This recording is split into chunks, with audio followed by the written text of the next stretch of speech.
আসসালামু আলাইকুম। আমি আলী মোবাশ্বের আলী, রংপুরের পীরগঞ্জের সন্তান। সাইকেলে ঘুরছি সারা বাংলাদেশ। বাংলাদেশের এক প্রান্ত থেকে আরেক প্রান্ত ছুটে চলেছি বাংলাদেশকে খুব ধীরে এবং কাছ থেকে দেখার নেশায়। With a message, if nature survives we survive. প্রকৃতি বাঁচলে আমরা বাঁচব।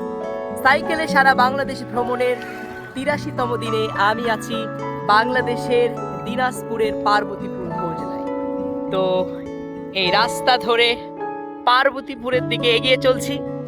অত্যন্ত চমৎকার এই দৃশ্য দেখে আমি একদম অবাক হয়ে গেলাম। এত চমৎকার, the natural beauty is really wonderful. তো এই গাছটাকেও অনেক চমৎকার লাগছে। ছোট্ট ড্রেন, এই ড্রেন দিয়েই পানি যায়। আর এই তো গ্রামীণ পরিবেশটাই অন্যরকম। এদিকে দাদা গরুকে ঘাস খাওয়াচ্ছেন, জমিতে ধান লাগানো হয়েছে আর চারদিকটা একদম ফাঁকা। দেখুন কত চমৎকার লাগছে, চারদিকে পরিষ্কার ঝকঝকে, রাস্তাটা অন্য রকমের, ভীষণ চমৎকার। আমার কাছে মনে হচ্ছে এই জায়গাটা, আমি এতদিন যে জায়গাগুলো ঘুরেছি তার থেকে সব থেকে সেরা জায়গা এই জায়গাটা। চারিদিকে একদম নিস্তব্ধ, নীরব, কোনো ঘর বাড়ি নেই, ফাঁকা রাস্তা, আর আকাশের রংটাও বেশ চমকপ্রদ লাগছে। তো এই গ্রামটার নাম আমি জানি না, যারা এই ভিডিওটা দেখছেন, যারা এই গ্রামের বাসিন্দা, তারা জানিয়ে দেবেন। গ্রামে ঢুকলেই এই তো ফেরিওয়ালাদের জিনিসপত্র চোখে পড়বে, এই তো ভ্যান। আর দিনাজপুরের ভ্যানগুলো তুলনামূলক অন্য সব জেলা থেকে আলাদা।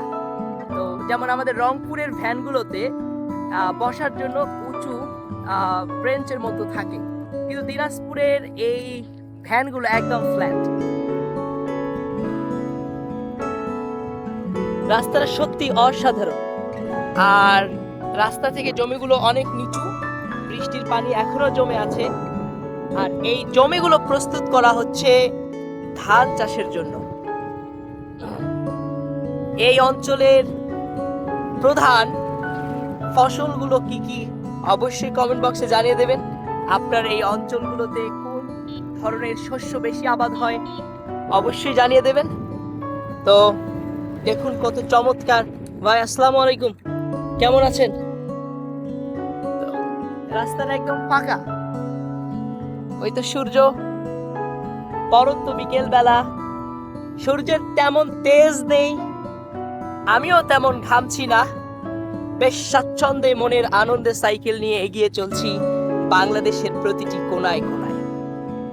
সামনেই ছোট্ট একটা সরু ব্রিজ, আর ব্রিজের ওপারেই একটা কদম গাছ, এখনো কদম ফুল, কদম ফল গাছে ঝুলছে।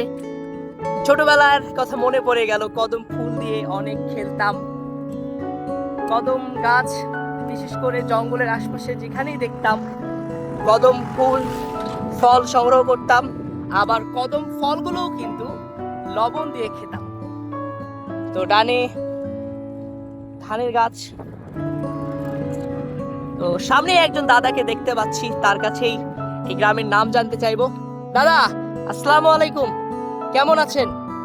দাদা আমি সাইকেলে সারা বাংলাদেশ ঘুরছি, তা আপনার এই গ্রামের নাম কি? খোড়া খোড়া খাইল। এটা হচ্ছে দুই নম্বর ইউনিয়নের মধ্যেই।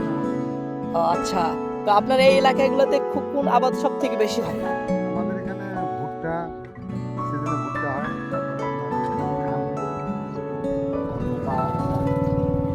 এই জায়গাটা সত্যি অসাধারণ, একদম ফাঁকা রাস্তা, অনেক চমৎকার লাগছে। তো ঠিক আছে দাদা, আমার বাড়ি হচ্ছে রংপুরের পীরগঞ্জে। আমি সাইকেলে ঘুরি সারা বাংলাদেশ, আর সাইকেলে ভ্রমণের আজকে আমার ৮৩তম দিন। হ্যাঁ, তেঁতুলিয়া থেকে শুরু করছি এবং তেঁতুলিয়া থেকে শুরু করে টেকনাফের দিকে যাচ্ছি। স্লো মোশন ট্রাভেলিং, একদম ধীরে ধীরে যাচ্ছি। তো ঠিক আছে, দোয়া করিয়েন আমার জন্য। তো দাদাটা অনেক ভালো, তার কাছে প্রয়োজনীয় কয়েকটা তথ্য জেনে নিলাম। সামনে আরো একটা কদম গাছ, এই গাছটা অনেক বড়। দেখুন না কত চমৎকার লাগছে গ্রামটাকে, একদম ফাঁকা, নিরিবিলি, নিস্তব্ধ।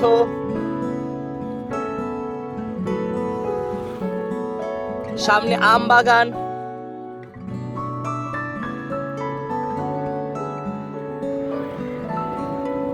এমন দেশটি কোথাও খুঁজে পাবে না কো তুমি, সকল দেশের রানী সেজে আমার জন্মভূমি।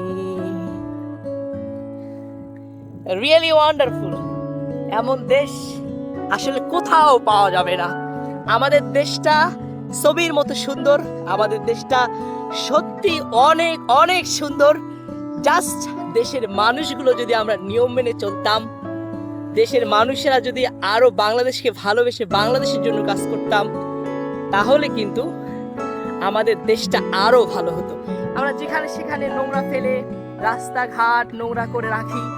তো ছোট্ট একটা বাজার, এই বাজারও জানি না এখানে একদম চারদিকে চারটা রাস্তা গিয়েছে।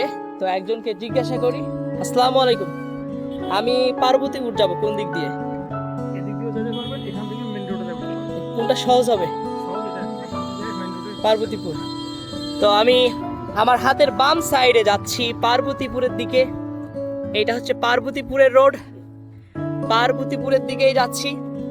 ছবির মতো সুন্দর এই গ্রামের মধ্য দিয়ে যাচ্ছি।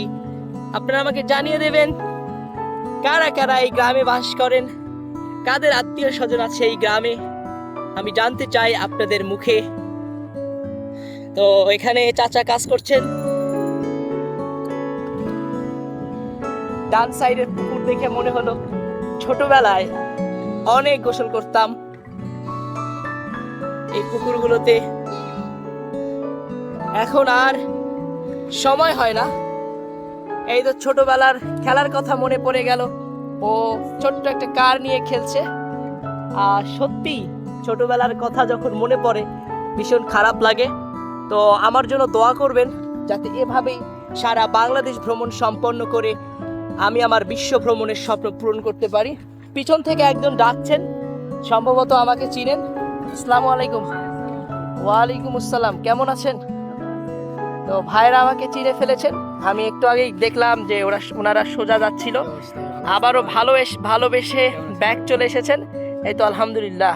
আপনারা কেমন আছেন? দেখলাম সময় ছিল না। আপনার বাসা এখানেই? বিন্নাকুড়ি। বিন্নাকুড়িতে গেছিলাম তো। এই গ্রামটার নাম কি? তো সবার দোয়া চাই, সবার ভালোবাসা চাই যাতে নিরাপদে সারা বাংলাদেশ ভ্রমণ সম্পন্ন করে বিশ্ব ভ্রমণে বেরিয়ে পড়তে পারি। দেখা হবে পথে পথে, কথা হবে ইনশাআল্লাহ।